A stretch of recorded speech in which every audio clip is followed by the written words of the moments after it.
ಎಲ್ಲರಿಗೂ ನಮಸ್ಕಾರ. ಇವತ್ತು ನಾವು ಇನ್ಕಮ್ ಟ್ಯಾಕ್ಸ್ ಫಿಫ್ತ್ ಸೆಮ್ದಲ್ಲಿ ಬರ್ತಕ್ಕಂಥ ಆ ಕ್ವಶನ್ ಪೇಪರ್ 2023 ಕ್ವಶನ್ ಪೇಪರ್ ಅನ್ನ ನಾನು ಇಲ್ಲಿ ಬಿಡಿಸ್ತಾ ಇದ್ದೀನಿ.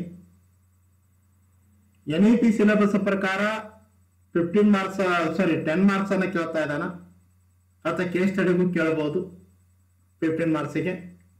ಇದು CBCS ಸಿಲೆಬಸ್ ಪ್ರಕಾರ 15 ಮಾರ್ಕ್ಸಿಗೆ ಕೇಳಿರ್ತಕ್ಕಂಥ ಪ್ರಾಬ್ಲಮ್ ಅನ್ನ ನಾನು ಇಲ್ಲಿ ಬಿಡಿಸ್ತಾ ಇದ್ದೀನಿ. ಇಲ್ಲಿ ಗ್ರಾಸ್ ಟೋಟಲ್ ಅನ್ನ ಇನ್ಕಮ್ ಬಗ್ಗೆ ಅಂದ್ರೆ ರೆಸಿಡೆನ್ಷಿಯಲ್ ಸ್ಟೇಟಸ್ ಅನ್ನ ಬೇಸ್ ಇಟ್ಟುಕೊಂಡು ಗ್ರಾಸ್ ಟೋಟಲ್ ಅನ್ನ ಇನ್ಕಮ್ ಬಗ್ಗೆ ಪ್ರಾಬ್ಲಮ್ ಅನ್ನ ಮೇಲೆ ಕೇಳಿತಾನೆ. ಓಕೆ, ಆ ಪ್ರಾಬ್ಲಮ್ ಅನ್ನ ಯಾವ ರೀತಿಯಾಗಿ ಬಿಡಿಸಬೇಕು ಅಂತಕ್ಕಂಥದ್ದನ್ನ ನಾವಿಲ್ಲಿ ನೋಡೋಣ. ಮೊದಲನೇ ಕ್ವಶನ್ ಅನ್ನ ನೋಡೋಣ. ಕ್ವಶನ್ ಅನ್ನ ನೋಡಿದ ನಂತರ ಆಮೇಲೆ ಆ ಪ್ರಾಬ್ಲಮ್ ಅನ್ನ ಯಾವ ರೀತಿಯಾಗಿ ಬಿಡಿಸಬೇಕು ಅಂತಕ್ಕಂಥದ್ದನ್ನ ಇಲ್ಲಿ ನಾವು ನೋಡೋಣ. ಸೆಕ್ಷನ್ ಸಿ 15 ಮಾರ್ಕ್ಸ್ ಕೇಳಿರ್ತಕ್ಕಂಥ ಪ್ರಾಬ್ಲಮ್ ಅನ್ನ ನಾವಿಲ್ಲಿ ಡಿಸ್ಕಷನ್ ಮಾಡ್ತಾ ಇದ್ದೇವೆ. Question paper 2023. ದಯವಿಟ್ಟು ನಮ್ಮ ಯೂಟ್ಯೂಬ್ ಚಾನಲ್ ಅನ್ನು ಯಾರು ಸಬ್ಸ್ಕ್ರೈಬ್ ಮಾಡಿಲ್ಲ ದಯವಿಟ್ಟು ಸಬ್ಸ್ಕ್ರೈಬ್ ಬಟನ್ ಅನ್ನ ಪ್ರೆಸ್ ಮಾಡ್ಬೇಕಂತ ಹೇಳಿ ಕೇಳ್ಕೊತಾ ಇದ್ದೀನಿ. ಅದೇ ರೀತಿಯಾಗಿ ಬೆಲ್ ಐಕಾನ್ ಕೂಡ ಪ್ರೆಸ್ ಮಾಡಬೇಕು, ಯಾಕಂದ್ರೆ ನಾವು ಮಾಡಿರ್ತಕ್ಕಂಥ ಯಾವುದೇ ವಿಡಿಯೋಗಳು ನಿಮಗೆ ನೋಟಿಫಿಕೇಶನ್ಗಳು ಬರ್ತಾ ಇದಾವೆ. ಈಗ ಮೊದಲ ಪ್ರಾಬ್ಲಮ್ ಅನ್ನ ನಾವಿಲ್ಲಿ ಡಿಸ್ಕಷನ್ ಅನ್ನ ಮಾಡೋಣ. ಯಾಕಂದ್ರೆ ಯಾವುದೇ ಪ್ರಾಬ್ಲಮ್ ಅನ್ನ ಬಿಡಿಸುವಾಗ ಯಾವುದೇ ಎಕ್ಸಾಮ್ ನಲ್ಲಿ ಕ್ವಶನ್ ಅಂದ್ರೆ ಪ್ರಾಬ್ಲಮ್ ಅನ್ನ ಬಿಡಿಸುವಾಗ ಮೊದಲ ಕ್ವಶನ್ ಅನ್ನ ಕರೆಕ್ಟ್ ಆಗಿ ಓದ್ಕೋಬೇಕು. ಕ್ವಶನ್ ಅನ್ನ ಕರೆಕ್ಟ್ ಆಗಿ ಅಂಡರ್ಸ್ಟ್ಯಾಂಡಿಂಗ್ ಆಯ್ತಂದ್ರೆ ಏನಾಗತ್ತಪ್ಪ ಅಂದ್ರೆ ಪ್ರಾಬ್ಲಮ್ ಅನ್ನ ನೀವು ಈಸಿಯಾಗಿ ಬಿಡಿಸಬಹುದು. ಇಲ್ಲ ಅಂದ್ರೆ ಏನಾಗತ್ತಂದ್ರೆ ಪ್ರಾಬ್ಲಮ್ ನೀವು ರಾಂಗ್ ಅನ್ನ ಬಿಡಿಸ್ತಕ್ಕಂಥ ಅಥವಾ ಮಿಸ್ಟೇಕ್ ಅನ್ನ ಮಾಡ್ತಕ್ಕಂಥ ಚಾನ್ಸಸ್ಗಳು ಬಹಳ ಇರ್ತಾವ. ಅದಕ್ಕೆ ಯಾವಾಗಲೂ ಕ್ವಶನ್ ಅನ್ನ ಕರೆಕ್ಟ್ ಆಗಿ ಅಂಡರ್ಸ್ಟ್ಯಾಂಡಿಂಗ್ ಮಾಡ್ಕೋಬೇಕು. ಆಮೇಲೆ ಕ್ವಶನ್ ಅನ್ನ ಅಂಡರ್ಸ್ಟ್ಯಾಂಡಿಂಗ್ ಮಾಡ್ಕೊಂಡು ಆಮೇಲೆ ಏನ್ ಮಾಡ್ಬೇಕು, ಪ್ರಾಬ್ಲಮ್ ಅನ್ನ ಬಿಡಿಸ್ಬೇಕು. ಈಗ ಕ್ವಶನ್ ಅನ್ನ ನೋಡೋಣ್ರಿ. From the following incomes of mister Mala. Okay, ಮಾಲಾಗೆ ಸಂಬಂಧಪಟ್ಟಿರ್ತಕ್ಕಂಥ ಇನ್ಕಮ್ ಗಳನ್ನ ಕೊಟ್ಟಾನ. Calculate which incomes are assessable in India for the if she assesses as resident, not ordinarily resident, non-resident. ಒಂದು ವೇಳೆ ಯಾಕೆ ರೆಸಿಡೆಂಟ್ ಆದ್ರೆ ಟೋಟಲ್ ಇನ್ಕಮ್ ಎಷ್ಟಾಗತ್ತ, ನಾಟ್ ಆರ್ಡಿನರ್ಲಿ ರೆಸಿಡೆಂಟ್ ಆದ್ರೆ ಎಷ್ಟು ಇನ್ಕಮ್ ಆಗತ್ತ, ನಾನ್ ರೆಸಿಡೆಂಟ್ ಆದ್ರೆ ಎಷ್ಟು ಇನ್ಕಮ್ ಆಗ್ತಕ್ಕಂಥದ್ದನ್ನ ಕೇಳಿದ್ದಾನೆ. ನೋಡ್ರಿ, income from business in Belagavi manager from Japan ₹1 lakh. ಅಂದ್ರ ಬಿಸಿನೆಸ್ ಎಲ್ಲದಪ್ಪ ಅಂದ್ರೆ ಬೆಳಗಾವದಾಗ ಅದ, ಆದ್ರೆ ಮ್ಯಾನೇಜ್ಮೆಂಟ್ ಎಲ್ಲಿ ಆಗ್ತಾ ಇದಪ್ಪ ಅಂದ್ರೆ ಜಪಾನ್ ಇಂದ ಮ್ಯಾನೇಜ್ಮೆಂಟ್ ಆಗ್ತಾ ಇದೆ. ಎಲ್ಲಿಂದ ಮ್ಯಾನೇಜ್ಮೆಂಟ್ ಆಗ್ತಾ ಇದೆ? ಅದು ಜಪಾನ್ ಇಂದ ಮ್ಯಾನೇಜ್ಮೆಂಟ್ ಆಗ್ತಾ ಇದೆ.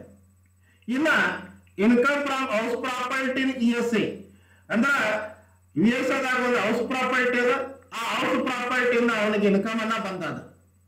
Received outside India ₹50,000. Okay, house property ಇರ್ತಕ್ಕಂಥದ್ದು USA ದಾಗ ಅದ, ಆದ್ರೆ ಅವನಿಗೆ ಇನ್ಕಮ್ ಏನಾಗ್ಯದಪ್ಪ ಅಂದ್ರೆ ಔಟ್ ಆಫ್ ಇಂಡಿಯಾದಾಗ ಅಂದ್ರೆ ಔಟ್ಸೈಡ್ ಇಂಡಿಯಾದಾಗ ರಿಸೀವ್ ಮಾಡ್ಕೊಂಡಿದ್ದಾನೆ. Agriculture income earn in USA but received in India how much ₹55,000. ನೋಡ್ರಿ, ಇನ್ಕಮ್ ಅನ್ನ ಅಗ್ರಿಕಲ್ಚರ್ ಇನ್ಕಮ್ ಎಲ್ಲಿ ಅದಪ್ಪ ಅಂದ್ರೆ USA ದಾಗ ಅದ, ಬಟ್ ರಿಸೀವ್ಡ್ ಎಲ್ಲಿ ಆಗ್ಯದಪ್ಪ ಅಂದ್ರೆ ಇಂಡಿಯಾದಾಗ ರಿಸೀವ್ಡ್ ಆಗ್ಯದ. ಆಮೇಲೆ income from business in UK, business ಎಲ್ಲದಪ್ಪ ಅಂದ್ರೆ UK ದಾಗ ಅದ, but controlled from India. Controlled from India ಅಂದಾಗ ಓಕೆ, ಇಲ್ಲಿ ನಾರ್ಮಲ್ ಆಗಿ ಇಂಡಿಯಾದಿಂದ ಅಂದ್ರೆ ಬಿಸಿನೆಸ್ UK ದಾಗ ಅದ, ಆದ್ರೆ ಕಂಟ್ರೋಲ್ ಎಲ್ಲಿಂದ ಆಗ್ತದ್ರ ಅದು ಇಂಡಿಯಾದಿಂದ ಕಂಟ್ರೋಲ್ ಆಗತ್ತ. 1/2 received in India. 1/2 received in India ಅಂದ್ರ ನಾರ್ಮಲ್ ಆಗಿ ಎಷ್ಟಾಗತ್ತಪ್ಪ ಅಂದ್ರ ಇಲ್ಲಿ ನೋಡ್ರಿ 1/2 ರಿಸೀವ್ಡ್ ಇನ್ ಇಂಡಿಯಾ ಅದ ಅಂದ್ರ ಇದು ಅಂದ್ರೆ ಅದ್ರ ಅರ್ಥ ಏನು ಟೋಟಲ್ ಇನ್ಕಮ್ ಏನೈತಲ್ಲ ₹1,25,000 ಇನ್ಕಮ್ ಅದಲ್ಲ, ಅದ್ರ ಅರ್ಥ ಏನ್ ಮಾಡಿದಾನಪ್ಪ ಅಂದ್ರ ನಾರ್ಮಲ್ ಆಗಿ ₹62,500 ಇಂಡಿಯಾದಾಗ ರಿಸೀವ್ ಮಾಡ್ಕೊಂಡಾನ. ಉಳಿಕಿದ ಏನಾಗ್ಯದಪ್ಪ ಅಂದ್ರೆ ಅದು ಔಟ್ಸೈಡ್ ಅದಂತೆ ಅರ್ಥ ಅದು.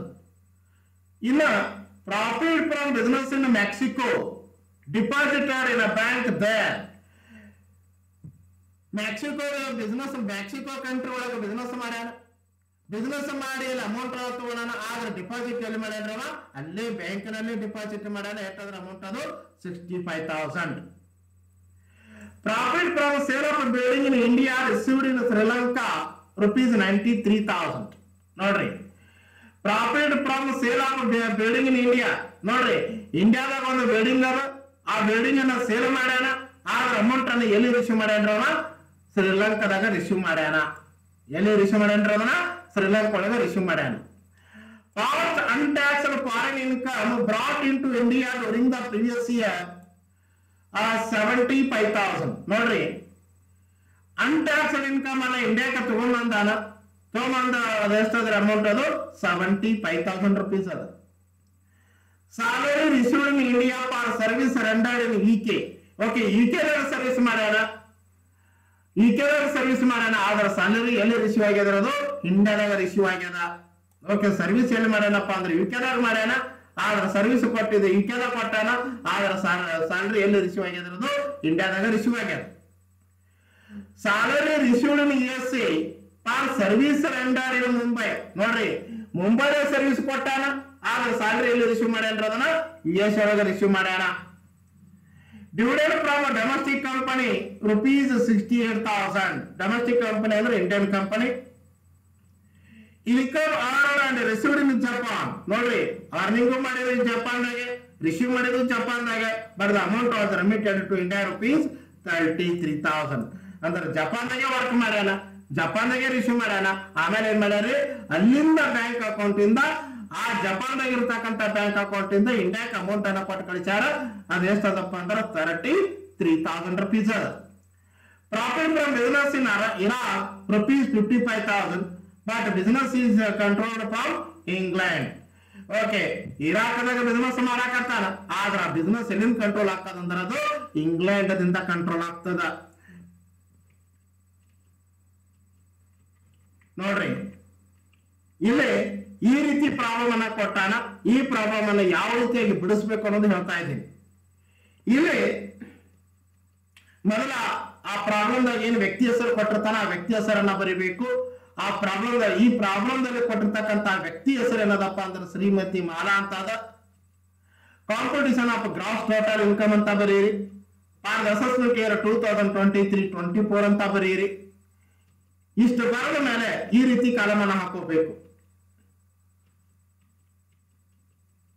ನೋಡ್ರಿ particulars resident of India not resident of India non resident of India ಇನ್ನೊಂದು ಹೇಳ್ತಾ ಇದೀನಿ ನೋಡ್ರಿ ಮೊದಲು ಏನ್ ಮಾಡ್ರಿ ವ್ಯಕ್ತಿ ಹೆಸರನ್ನ ಬರ್ಕೋರಿ ಅಸಸ್ಯ ನೇಮ್ ಅನ್ನ ಬರೀರಿ ಈ ಪ್ರಾಬ್ಲಮ್ ಕೊಟ್ಟಿರ್ತಕ್ಕಂಥದ್ದು ಶ್ರೀಮತಿ ಮಾಲಾದ ಆಮೇಲೆ competition of gross total income ಅಂತ ಬರೀರಿ ಅದಾದ ಮೇಲೆ ಫಾರ್ ದ ಅಸೆಸ್ಮೆಂಟ್ ಇಯರ್ 2023-24 ಅಂತ ಬರೀರಿ ಯಾವ ಅಸೆಸ್ಮೆಂಟ್ ಇಯರ್ ಇರ್ತದ ಆ ಅಸೆಸ್ಮೆಂಟ್ ಇಯರ್ ಅನ್ನ ಬರೀಬೇಕು ಇಲ್ಲಿ particulars resident of India not ordinarily resident of India non resident of India ಅಂತ ಬರೀಬೇಕು ನೋಡ್ರಿ particulars resident of India not ordinarily resident of India non resident ಅಂತ ಬರೀಬೇಕು ಓಕೆ ಇಲ್ಲಿ ಈ ರೀತಿ ಬರೆದಾಗ ಇನ್ನು ಪರ್ಟಿಕ್ಯುಲರ್ಸ್ ಯಾವ ಬರೀಬೇಕು ಯಾವ ರೀತಿ ಬರೀಬೇಕು ಅಂತಕ್ಕಂಥದ್ದು ಪ್ರಾಬ್ಲಮ್ ಅನ್ನ ನಿಮ್ಗೆ ಕ್ರಿಯೇಟ್ ಆಗತ್ತೆ ಅವಾಗ ಏನ್ ಮಾಡಬೇಕು ಕ್ವಶನ್ ಪೇಪರ್ ದಲ್ಲಿ ಏನ್ ಕೊಟ್ಟನಲ್ಲ ಎಲ್ಲಾ ಟ್ರಾನ್ಸಾಕ್ಷನ್ ಗಳನ್ನ ಪರ್ಟಿಕ್ಯುಲರ್ಸ್ ಮೇಲೆ ಬರೆದು ಬಿಡ್ರಿ ಏನ್ ಮಾಡ್ರಿ ಅದು ಹೆಂಗ್ ಕೊಟ್ಟ ಹಂಗೆ ಬರೀರಿ ನಮ್ಗೆ ಬರೆಯಕ್ ಸರ್ ಅದು ಹೆಂಗ್ ಬರೀಬೇಕು ಅನ್ನೋದು ಕೆಲ ಮಂದಿ ಪ್ರಾಬ್ಲಮ್ ಇರ್ತದ ಅದಕ್ಕೇನು ತಲೆ ಕೆಡ್ಸಕ್ ಹೋಗ್ಬೇಡ್ರಿ ಕ್ವಶನ್ ಪೇಪರ್ ದಲ್ಲಿ ಏನು ಟ್ರಾನ್ಸಾಕ್ಷನ್ ಗಳನ್ನ ಕೊಟ್ಟಾನ ಯಾವ ರೀತಿ ಸೆಂಟೆನ್ಸ್ ಅನ್ನ ಕೊಟ್ಟಾನ ಅದೇ ಸೆಂಟೆನ್ಸ್ ಆದಾಗ ನೀವು ಬರೀಬೇಕು ಗೊತ್ತಾಯ್ತ್ರಿ ಏನು ನೋಡಿ income from business in Belagavi business ಅಂದ್ರೆ ಬೆಳಗಾವಿ ಬಿಸಿನೆಸ್ ಮಾಡ್ತಾನಪ್ಪ ಅಂದ್ರೆ ಇದು ತಾವು ನೆನಪಿಟ್ಕೋಬೇಕು ಯಾವಾಗ ರೆಸಿಡೆಂಟ್ ಆಫ್ ಇಂಡಿಯಾದಾಗ ತಗೋಬೇಕು ನಾಟ್ ಆರ್ಡಿನರಿ ರೆಸಿಡೆಂಟ್ ಆಫ್ ಇಂಡಿಯಾದಾಗ ತಗೋಬೇಕು ನಾನ್ ರೆಸಿಡೆಂಟ್ ಇಂಡಿಯಾದಾಗ ಯಾವಾಗ ತಗೋಬೇಕು ಅಂತಕ್ಕಂಥದ್ದನ್ನ ಪ್ರಾಬ್ಲಮ್ ನ ಬರ್ತದೆ ದಯವಿಟ್ಟು ತಾವು ನೋಟ್ಬುಕ್ ನಲ್ಲಿ ಬರ್ಕೋಬೇಕು ಏನ್ ಬರ್ಕೋಬೇಕಂದ್ರೆ ಇನ್ಕಮ್ ಅರ್ನಿಂಗರ್ ಆಗಿರ್ಬೋದು ಅಥವಾ ರಿಸೀವ್ಡರ್ ಆಗಿರ್ಬೋದು ಅರ್ನಿಂಗರ್ ಆಗಲಿ ಅಥವಾ ರಿಸೀವ್ಡರ್ ಆಗಲಿ ಇಂಡಿಯಾದಾಗ ಇತ್ತಪ್ಪ ಅಂದ್ರೆ ಏನಾಗ್ತದಂದ್ರ ಅದು 3 ಮಂದಿಗೆ ಟ್ಯಾಕ್ಸಬಲ್ ಆಗತ್ತೆ ಅಂದ್ರೆ 3 ಕಾಲಮ್ನಾಗ ಅಮೌಂಟ್ ಅನ್ನ ತಗೋಬೇಕು 3 ಕಾಲಮ್ನಾಗ ಏನ್ ಮಾಡ್ಬೇಕ್ರಿ ಅಮೌಂಟ್ ಅನ್ನ ತಗೋಬೇಕು ಇಂಡಿಯಾದಾಗ ರಿಸೀವ್ಡರ್ ಆಗಿರ್ಬೋದು ಇಲ್ಲ ಅಂದ್ರೆ ಅರ್ನಿಂಗರೇ ಆಗಿರ್ಬೋದು ಓಕೆ ಇಂಡಿಯಾದಾಗ ರಿಸೀವ್ಡರ್ ಆಗಿರ್ಬೋದು ಇಲ್ಲ ಅಂದ್ರೆ ಅರ್ನಿಂಗರೇ ಆಗಿರ್ಬೋದು ಓಕೆ ಎರಡು ಒಂದಾದ್ರೂ ನಡೀತದ ಎರಡು ಆದ್ರೂ ನಡೀತಾವ ಸರ್ ಅವ್ರ ಸರ್ ಅರ್ನಿಂಗ್ ಆದ್ರಿ ಇಂಡಿಯಾದಾಗ ರಿಸೀವ್ಡ್ ಅದ 3 ಮಂದಿ ಟ್ಯಾಕ್ಸಬಲ್ ಆಗತ್ತ ಸರ್ ರಿಸೀವ್ಡ್ ಇಂಡಿಯಾದಾಗ ಅದ ಅರ್ನಿಂಗ್ ಔಟ್ಸೈಡ್ ಇಂಡಿಯಾ ಅದ ಅಂದ್ರ 3 ಮಂದಿ ಟ್ಯಾಕ್ಸಬಲ್ ಆಗತ್ತ. ಓಕೆ, ಎರಡು ಒಳಗೆ ಎರಡು ಇಂಡಿಯಾದಾಗ ಆದ್ರೂ 3 ಮಂದಿ ಟ್ಯಾಕ್ಸಬಲ್ ಆಗತ್ತ. ಎರಡರೊಳಗೆ ಒಂದಾದ್ರೂ ಕೂಡ 3 ಮಂದಿಗೆ ಟ್ಯಾಕ್ಸಬಲ್ ಆಗತ್ತ. 3 ಕಾಲಮ್ನಾಗ ಅಮೌಂಟ್ ಅನ್ನ ತಗೋಬೇಕು. ಇಲ್ಲಿ ನೋಡಿ, ಇನ್ಕಮ್ ಫ್ರಮ್ ಬಿಸಿನೆಸ್ ಬೆಳಗಾವಿ ಅದು. ಇನ್ಕಮ್ ಫ್ರಮ್ ಬಿಸಿನೆಸ್ ಬೆಳಗಾವಿ ಅದಂದ್ರ 3 ಕಾಲಮ್ನ ತಗೋಬೇಕು. ನೋಡ್ರಿ, 1 lakh 1 lakh 1 lakh ಗುರ್ತಾಯ್ತ್ರಿ ನಾವು. ಓಕೆ, ಇನ್ಕಮ್ ಫ್ರಮ್ ಬಿಸಿನೆಸ್ ಏನ ಬೆಳಗಾವಿ ಒಳಗದ, ಅರ್ನಿಂಗ್ ಇಂಡಿಯಾದಾಗ ಅದ. ಅರ್ನಿಂಗ್ ಇಂಡಿಯಾದಾಗ ಇರೋದ್ರಿಂದ ಓಕೆ, ಇದು 3 ಕಾಲಮ್ನ ತಗೋಬೇಕು. 1 lakh 1 lakh 1 lakh. ನೆಕ್ಸ್ಟ್, ಇನ್ನ income from out property in USA received outside India. ನೋಡ್ರಿ, ಇನ್ಕಮ್ ಫ್ರಮ್ ಹೌಸ್ ಪ್ರಾಪರ್ಟಿ ಹೇಳಿದ್ರೆ USA ದಾಗ ಅದ, ರಿಸೀವ್ಡ್ ಔಟ್ಸೈಡ್ ಇಂಡಿಯಾ ಅದ. ಹೌಸ್ ಪ್ರಾಪರ್ಟಿ ಇರ್ತಕ್ಕಂಥದ್ದು ನಾರ್ಮಲ್ ಆಗಿ USA ದಾಗ ಅದ, ಅಲ್ಲೇ ರಿಸೀವ್ಡ್ ಆಗ್ಯದ ಅಂದ್ರೆ ಅಲ್ಲೇ ಅರ್ನಿಂಗ್ ಆಗ್ಯದ, ಅಲ್ಲೇ ರಿಸೀವ್ಡ್ ಆಗ್ಯದ ಅಂದಾಗ ಏನಾಗತ್ತಪ್ಪ ಅಂದ್ರೆ ಕೇವಲ ನಾನ್ ರೆಸಿಡೆಂಟ್ ಮಾತ್ರ ಆಗತ್ತ. ನೆನಪಿಟ್ಕೋರಿ, ಅರ್ನಿಂಗ್ ಔಟ್ಸೈಡ್ ಇಂಡಿಯಾ ಇತ್ತು, ರಿಸೀವ್ಡ್ ಔಟ್ಸೈಡ್ ಇಂಡಿಯಾ ಇತ್ತು, ಕಂಟ್ರೋಲ್ ಔಟ್ಸೈಡ್ ಇಂಡಿಯಾ ಇತ್ತಪ್ಪ ಅಂದ್ರೆ ಕೇವಲ ರೆಸಿಡೆಂಟ್ ಗೆ ಮಾತ್ರ ಬರ್ತದ. ಅಂದ್ರೆ ಫಸ್ಟ್ ಕಾಲಮ್ ಅನ್ನ ಮಾತ್ರ ನಾವು ತಗೋಬೇಕು, ಫಸ್ಟ್ ಕಾಲಮ್ದಲ್ಲಿ ಮಾತ್ರ ತಗೋಬೇಕು. ಗೊತ್ತಾಯ್ತ್ರಿ? Earning outside India, received outside India, control outside India ಇತ್ತಂದ್ರ ಕೇವಲ ರೆಸಿಡೆಂಟ್ ಇಂಡಿಯಾ ಕಾಲಮ್ ಅನ್ನ ತಗೋಬೇಕು. ಅಂದ್ರೆ ಫಸ್ಟ್ ಕಾಲಮ್ದಾಗ ಮಾತ್ರ ತಗೋಬೇಕು. ನೋಡ್ರಿ, ಹೌಸ್ ಪ್ರಾಪರ್ಟಿ USA ದಾಗ ಅದ, ರಿಸೀವ್ಡ್ ಅಲ್ಲೇ ಆಗ್ಯದ ಅಂದ್ರ ಅರ್ನಿಂಗು ಅಲ್ಲೇ ಆಗ್ಯದ, ಆಮೇಲೆ ರಿಸೀವ್ಡ್ ಅಲ್ಲೇ ಆಗ್ಯದ. ಹೌಸ್ ಪ್ರಾಪರ್ಟಿ ಕಂಟ್ರೋಲ್ ಯಾರು ಮಾಡ್ತಾರೆ? ಆ USA ಗವರ್ಮೆಂಟ್ ಕಂಟ್ರೋಲ್ ಮಾಡ್ತದ. ಹಿಂಗಾಗಿ ಅದ ಏನಾಗ್ತದ ಅಂದ್ರೆ ಕೇವಲ ರೆಸಿಡೆಂಟ್ ಆಫ್ ಇಂಡಿಯಾಕ್ಕೆ ಮಾತ್ರ ತಗೋಬೇಕು. ಉಳಿದ 2 ಕಾಲಮ್ ಅನ್ನ ಡ್ಯಾಶ್ ಡ್ಯಾಶ್ ಡ್ಯಾಶ್ ಅಂತ ಬರೀಬೇಕು. 80,000 rupees. Next, agriculture income earned in USA but received in India. ನೋಡ್ರಿ, ನಾಗ ಆಲ್ರೆಡಿ ಹೇಳಿದೀನಿ ನಾನು. ಏನ್ ಹೇಳಿದೀನಿ ಅಂದ್ರ ಇಂಡಿಯಾದಾಗ ಇನ್ಕಮ್ ಅರ್ನರ್ ಆಗಬೇಕು, ಇಲ್ಲ ಅಂದ್ರೆ ರಿಸೀವ್ಡರ್ ಆಗಬೇಕು. ಅಂದಾಗ ಏನಾಕಂದ್ರೆ 3 ಮಂದಿಗೆ ಬರ್ತದ. ಅರ್ನಿಂಗರೇ ಆಗಬೇಕು, ಇಲ್ಲ ಅಂದ್ರೆ ರಿಸೀವ್ಡರೇ ಆಗಬೇಕು. ಅಂದಾಗ ಏನಾಗತ್ರಿ 3 ಕಾಲಮ್ನಾಗ ಅಮೌಂಟ್ ಅನ್ನ ನಾವು ತಗೋಬೇಕಾಗ್ತದ. ಇಲ್ಲಿ ಏನ್ ಹೇಳಿದಾನಂದ್ರ agriculture income received in USA, earned in USA but received in India. Okay, ಇಂಡಿಯಾದಾಗ ಅರ್ನಿಂಗರೇ ಆಗಬೇಕು, ಇಲ್ಲ ಅಂದ್ರೆ ರಿಸೀವ್ಡರ್ ಆಗಬೇಕು. ಇಲ್ಲಿ ಏನಾಗ್ಯದ ಅಂದ್ರ ಅರ್ನಿಂಗ್ USA ದಾಗ ಆಗ್ಯದ, ರಿಸೀವ್ಡ್ ಇಂಡಿಯಾದಾಗ ಆಗ್ಯದ ಅಂದ್ರ 3 ಕಾಲಮ್ನಾಗ ತಗೋಬೇಕು. 55,000 55,000 55,000. ಇನ್ನ income from business in UK 1/4 received in India and controlled. ನೋಡ್ರಿ, income from business in UK ಅದ. ಕಂಟ್ರೋಲ್ ಅಂದ್ರೆ ನೀವು ತಿಳ್ಕೋಬೇಕು. ಕಂಟ್ರೋಲ್ ಅಂದ್ರೆ ನೀವು ತಿಳ್ಕೋಬೇಕು ಕೇವಲ ರೆಸಿಡೆಂಟ್ ಮತ್ತು ನಾಟ್ ಆರ್ಡಿನರ್ಲಿ ರೆಸಿಡೆಂಟ್ ಕಾಲಮ್ಗೆ ಮಾತ್ರ ಬರ್ತದೆ. ಲಾಸ್ಟ್ ಕಾಲಮ್ ಬರಂಗಿಲ್ಲ. ಫಸ್ಟ್ 2 ಕಾಲಮ್ದಲ್ಲಿ ಮಾತ್ರ ತಗೋಬೇಕು. ಕಂಟ್ರೋಲ್ ಅಂದಾಗ ಏನ್ ಮಾಡ್ಬೇಕ್ರಿ? ಲಾಸ್ಟ್ ಕಾಲಮ್ ತಗೊಳಂಗಿಲ್ಲ, 2 ಕಾಲಮ್ ಅನ್ನ ತಗೋಬೇಕು. ಕಂಟ್ರೋಲ್ ಫ್ರಮ್ ಇಂಡಿಯಾ ಇತ್ತಂದ್ರ 2 ಕಾಲಮ್ ಬರ್ತದೆ. ಕಂಟ್ರೋಲ್ ಔಟ್ಸೈಡ್ ಇಂಡಿಯಾ ಇತ್ತಂದ್ರೆ ಏನಾಕಂದ್ರೆ ಕೇವಲ 1ನೇ ಕಾಲಮ್ ಅನ್ನ ಮಾತ್ರ, ಮೊದಲನೇ ಕಾಲಮ್ದಲ್ಲಿ ಮಾತ್ರ ತಗೋಬೇಕು. ಅಂದ್ರೆ ಫಸ್ಟ್ ಕಾಲಮ್ದಲ್ಲಿ ಮಾತ್ರ ತಗೋಬೇಕು. ಗೊತ್ತಾಯ್ತ್ರಿ? ಕಂಟ್ರೋಲ್ ಫ್ರಮ್ ಇಂಡಿಯಾ ಅಂದ್ರೆ ರೆಸಿಡೆಂಟ್ ಬರ್ತದ, not ordinarily resident of India ಬರ್ತದ. ಅಂದ್ರೆ 2 ಕಾಲಮ್ಗಳು ಬರ್ತವ, ಲಾಸ್ಟ್ ಕಾಲಮ್ ಬರಂಗಿಲ್ಲ. ಓಕೆ, ಈಗ ನೋಡಿ 1 lakh 1 lakh 2 ಕಾಲಮ್ ಬಂದ್ರೆ ಆದ್ರೆ ರಿಸೀವ್ಡ್ ಏನಾಗಿದ್ರೆ 1/4 ಇನ್ ಇಂಡಿಯಾ ಆಗ್ಯದ. ಅಂದ್ರೆ ಎಷ್ಟು ಬರ್ತದ್ರಿ? 1,25,000 ಆಗ್ಬೇಕಿದು.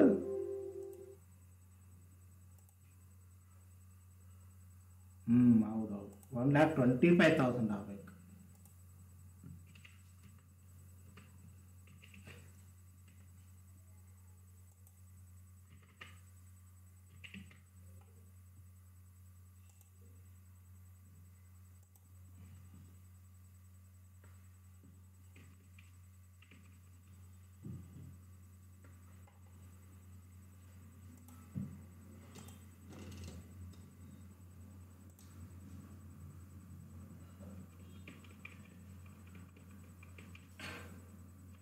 ನೋಡ್ರಿ, okay, income from business in UK 1/4 received ಇನ್ ಇಂಡಿಯಾದ ಕಂಟ್ರೋಲ್ ಫ್ರಮ್ ಔಟ್ಸೈಡ್ ಇಂಡಿಯಾದ ಅಂದ್ರೆ ಎರಡು ಕಾಲಮನ್ನ ತಗೋಬೇಕು 1,25,000 1,25,000 ಆದ್ರೆ 1/4 ಅನ್ನ 1/2 ಐತಿ ಅದು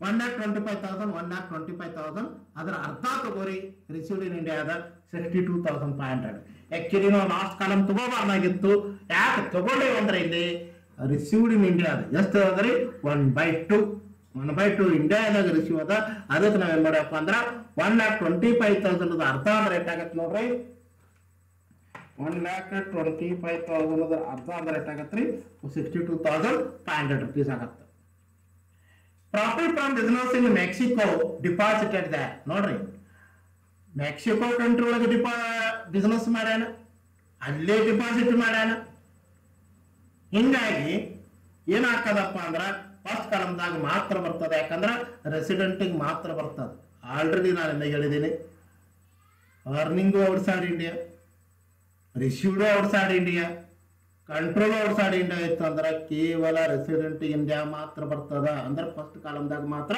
ತಗೋಬೇಕು ನೋಡ್ರಿ profit from business in Mexico ಅದ ಡಿಪಾಸಿಟೆಡ್ ದೇರ್ ಅದ ಅಂದ್ರ ಅಲ್ಲೇ ಬಿಸ್ನೆಸ್ ಮಾಡ್ಯಾನ ಮೆಕ್ಸಿಕೋ ಕಂಟ್ರಿ ಒಳಗ ಡಿಪಾಸಿಟೆಡ್ ದೇರ್ ಅದ್ರ ಅಲ್ಲೇ ರಿಸೀವ್ಡ್ ಆಗ್ಯದ ಈಗ ಮೆಕ್ಸಿಕೋ ಕಂಟ್ರಿ ಒಳಗೆ ಇರ್ತಕ್ಕಂಥ ಬಿಸ್ನೆಸ್ ಎಲ್ಲಿ ಕಂಟ್ರೋಲ್ ಆಗತ್ತೆ ಇಂಡಿಯಾದಿಂದ ಕಂಟ್ರೋಲ್ ಆಗಂಗಿಲ್ಲ ಒಂದೇ ಕಂಟ್ರೋಲ್ ಹತ್ಕೊಂಡ್ರೆ ನಾವು ತಗೋಬೇಕಾಗಿತ್ತು ಕೊಟ್ಟೇ ಇಲ್ಲ ಅಂದ್ರೆ ಅಲ್ಲೇ ಕಂಟ್ರೋಲ್ ಆಗ್ತದಂತೆ ಅರ್ಥ ಆ ಬಿಸ್ನೆಸ್ ಅಲ್ಲಿಂದ ಕಂಟ್ರೋಲ್ ಆಗ್ತದಂತ ಅರ್ಥ ಆ ಕಂಟ್ರಿಯಿಂದ ಕಂಟ್ರೋಲ್ ಆಗ್ತದಂತ ಅರ್ಥ ಅದಕ್ಕೆ ನಾವೇನ್ ಮಾಡ್ಬೇಕ್ರಿ ಫಸ್ಟ್ ಕಾಲಮನ್ನ ಮಾತ್ರ ತಗೋಬೇಕು 65,000 dash dash dash next profit on sale of building in India but received ಇನ್ ಶ್ರೀಲಂಕಾ ನೋಡ್ರಿ ಈ ಬಿಸ್ನೆಸ್ ಅಂದ್ರೆ ಬಿಲ್ಡಿಂಗ್ ಎಲ್ಲಿದ್ರಿ ಇಂಡಿಯಾದಾಗಿಂದ ಅದು ಬಿಲ್ಡಿಂಗ್ ಇಲ್ಲದ್ರಿ ಇಂಡಿಯಾದಾಗಿಂದ ಇರತಕ್ಕಂಥ ಬಿಲ್ಡಿಂಗ್ ಅದ ಆದ್ರೆ ರಿಸೀವ್ಡ್ ಎಲ್ಲ ಆಗಿರೋದು ಶ್ರೀಲಂಕಾದಾಗ ಆಗ್ಯದ ಆಲ್ರೆಡಿ ನಾನು ನಿಮ್ಗೆ ಹೇಳಿದ್ದೀನಿ ಇಂಡಿಯಾದಾಗ ಅರ್ನಿಂಗರೇ ಆಗಬೇಕು ರಿಸೀವ್ಡರೇ ಆಗಬೇಕು ಇಲ್ಲಿ ರಿಸೀವ್ಡ್ ಆಗ್ಯದ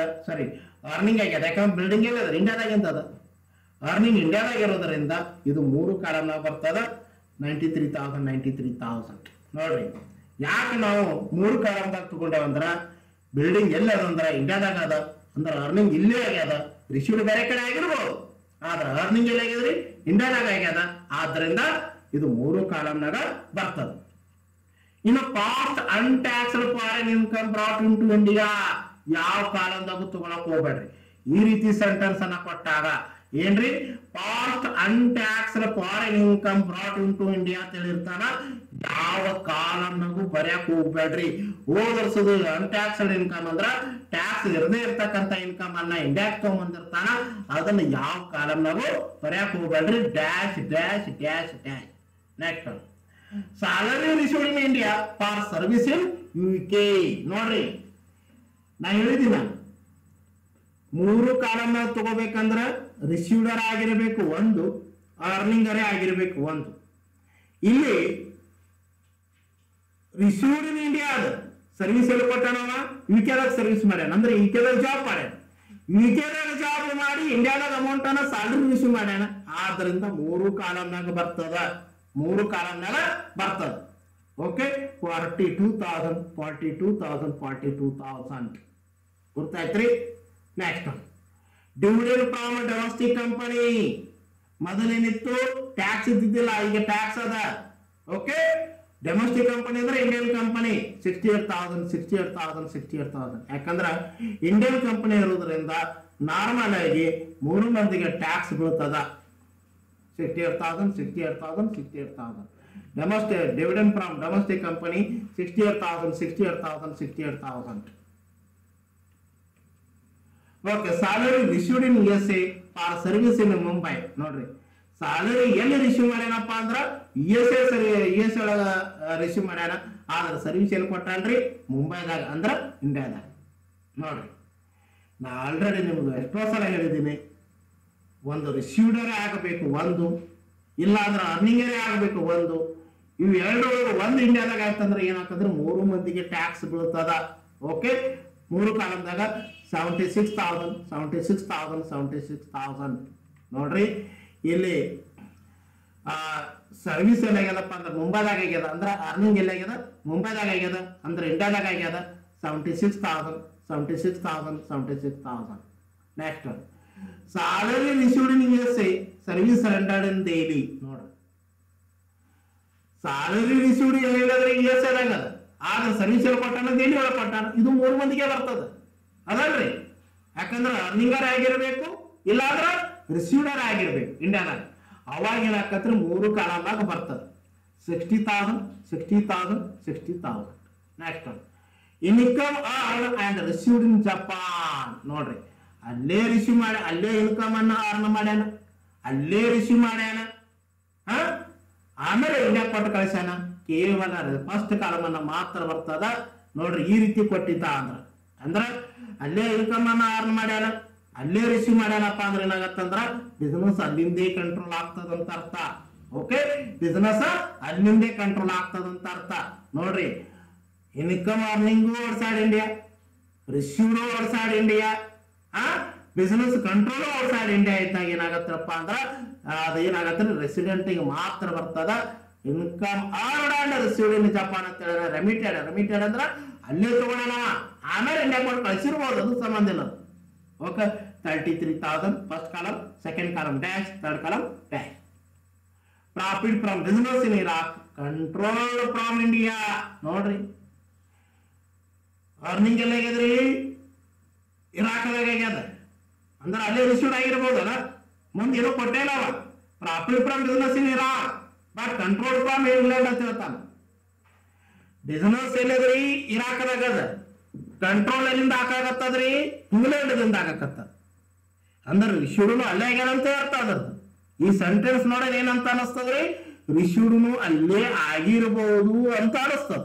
ಆದ್ದರಿಂದ earning outside India, received outside India, control outside India ಅಂದಾಗ ಏನಾಗತ್ತಂದ್ರ ಅದು ಕೇವಲ ರೆಸಿಡೆಂಟ್ ಮಾತ್ರ ಬರ್ತದ. ನೋಡ್ರಿ earning outside India, received outside India, control outside India ಅಂದಾಗ ಏನಾಗತ್ರಿ ಕೇವಲ ರೆಸಿಡೆಂಟ್ ಆಫ್ ಇಂಡಿಯಾ ಕಾಲಮ್ ಅನ್ನಾಗ ಮಾತ್ರ ತಗೋಬೇಕು. ಅಂದ್ರೆ ಫಸ್ಟ್ ಕಾಲಮ್ದಾಗ ಮಾತ್ರ ತಗೋಬೇಕು. 55,000 dash dash 55,000 dash dash dash. Okay, total ಮಾಡ್ಕೋರಿ. ಫಸ್ಟ್ ಕಾಲಮ್ ಟೋಟಲ್ ಎಷ್ಟಾಗತ್ತಂದ್ರ 5,89,000 ಆಗತ್ತೆ. ಸೆಕೆಂಡ್ ಕಾಲಮ್ 5,18,000 ಆಗತ್ತೆ. ಥರ್ಡ್ ಕಾಲಮ್ 4,80,500 rupees ಆಗತ್ತೆ. Okay, this is a gross total income. ನೋಡ್ರಿ first column total 5,89,000, second column total 5,18,000, third column 4,80,500 gross total income.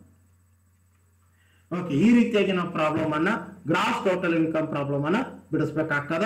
ಏನಿಲ್ರಿ, ನೀವು ಇಷ್ಟ ತಿಳ್ಕೋಬೇಕು, ರೆಸಿಡೆನ್ಸಿಯಲ್ ಸ್ಟೇಟಸ್ ದಲ್ಲಿ ಇರ್ತಕ್ಕಂಥ ಗ್ರಾಸ್ ಟೋಟಲ್ ಇನ್ಕಮ್ ಅನ್ನ ಪ್ರಾಬ್ಲಮ್ ಅನ್ನ ಕೇಳಿದಾಗ ಇಲ್ಲಿ 3 ರೆಸಿಡೆನ್ಸಿಯಲ್ ಸ್ಟೇಟಸ್ ಗಳು ಬರ್ತಾವ. ಒಂದು ರೆಸಿಡೆಂಟ್ ಆಫ್ ಇಂಡಿಯಾ, ಇನ್ನೊಂದು not ordinary resident of India, ಇನ್ನೊಂದು ಏನಂದ್ರ ನಾನ್ ರೆಸಿಡೆಂಟ್ ಅಂತ ಬರ್ತಾರೆ. ಅರ್ನಿಂಗರ್ ಆಗಿರ್ಬೋದು ಅಥವಾ ರಿಸೀವರ್ ಆಗಿರ್ಬೋದು ಅಥವಾ ಎರಡೂ ಇಂಡಿಯಾದಾಗ ಆದ ಅಂದ್ರ 3 ಕಾಲಮ್ನಾಗ ಬರ್ತದ. Received outside India, earning outside India, ಆದ್ರೆ ಬಿಸಿನೆಸ್ ಇಂಡಿಯಾದಿಂದ ಕಂಟ್ರೋಲ್ ಆಗ್ತಿತ್ತಂದ್ರ 2 ಕಾಲಮ್ದಾಗ ಬರ್ತಾವ. ಅಂದ್ರೆ first column, second column. Earning outside India, received outside India, control outside India ಅಂತಂದ್ರೆ ಕೇವಲ ಫಸ್ಟ್ ಕಾಲಮ್ ಅನ್ನ ಮಾತ್ರ ಬರ್ತದ. ಗೊತ್ತಾಯ್ತ್ರಿ? ಇನ್ನೊಂದು ಏನಪ್ಪಾ ಅಂದ್ರೆ ಹೋದ ವರ್ಷದ ಇನ್ಕಮ್ ಅಂದ್ರೆ past year untaxed income brought in to India ಅಂತ ಕೊಟ್ಟಿರ್ತಾನೆ. Previous year income brought in to India, past year income brought in to India ಅಂತ ಕೊಟ್ಟಿರ್ತಾನ. ನಾರ್ಮಲ್ ಆಗಿ ಯಾವ ಕಾಲಮ್ನಾಗೂ ಬರೆಯಕ್ ಹೋಗ್ಬೇಡ್ರಿ. Okay, dash ಇಟ್ಬಿಡ್ರಿ. ಓಕೆ, ಆಮೇಲೆ ಲಾಸ್ಟಿಗೆ ಏನಂದ್ರೆ ಟೋಟಲ್ ಮಾಡಬೇಕು. ಸರ್ ಪರ್ಟಿಕ್ಯುಲರ್ಸ್ ನಾಗ ಹೆಂಗ್ ಬರೀಬೇಕು, ಏನ್ ಕ್ವಶನ್ ಕೊಡ್ತಾನೆ ಅದನ್ನ ಬರ್ಕೋತ ಹೋಗ್ಬೇಡ್ರಿ. ಅಮೌಂಟ್ ಅಟ್ಟೆ ಯಾವ ಕಾಲಮ್ದಾಗ ಸಂಬಂಧಪಡಿಸೋದು ಅಟ್ಟೆ ಬರಿಬೇಕು. ಪರ್ಟಿಕ್ಯುಲರ್ಸ್ ದಾಗ ಏನದ ಅದು ಕ್ವಶನ್ ಪೇಪರ್ದಾಗ ಏನು ಕೊಟ್ಟಾನ ಅದನ್ನೇ ಬರೀರಿ.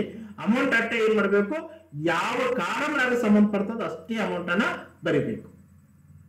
ಓಕೆ, ಈ ಪ್ರಾಬ್ಲಮ್ ಅನ್ನ ನಿಮ್ ಎಲ್ಲರಿಗೂ ತಿಳಿದ ಅದನ್ನ ನಾ ತಿಳ್ಕೊತೀನಿ.